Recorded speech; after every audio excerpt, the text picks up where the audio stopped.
I asked. I'm fine, he said dryly as he stood up. I looked at the watcher and he has helped me truly see. He took a step toward us. I think you two should look. I promise you won't regret it. He took another step forward and reached a hand out in our direction. Just take a quick peek. I won't tell anyone. At that moment, a dull thud came from the window. Tyler went on talking and staggering towards us. I put a protective arm out in front of Amanda in a feeble attempt at shielding her from whatever terribleness had entered the body of our friend. You should take a look. It's not so bad. It's not like what they've told you. There was another thud against the window. It sounded like something was pounding on the glass. I promise I wouldn't lie to friends, Tyler said. Thud.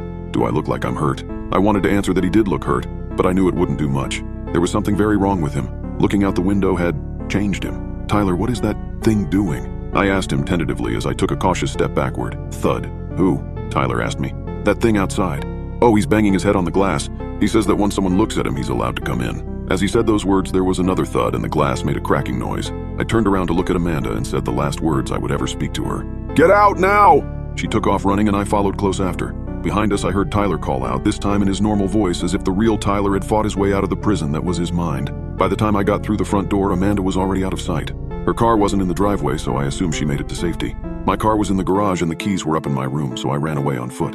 New screams and the sounds of tearing flesh echoed out into the night as I crossed the lawn and scampered down the sidewalk. There was so much adrenaline in my system that running was not difficult, even though I was severely out of shape. I ran until my frantic legs carried me to a public place, a fast food restaurant that I had never noticed before. Thank God it was open. I burst inside and collapsed onto the sticky tile floor where a worker had just mopped. He looked slightly annoyed, but not in the least bit shocked. I guess the graveyard staff at a fast food place see a lot of crazy shit. As soon as I regained my breath, I pulled out my phone and called 911. I told the operator that someone had broken in and attacked my friend. I hoped there was still a chance for Tyler, but in my gut I knew that it was over for him. The operator asked where I lived, and when I gave her the address, her tone of voice completely changed. Did he look out the window? She asked. I guess emergency services was already aware of the thing that wandered the neighborhood. Yeah, he did, I sniffled.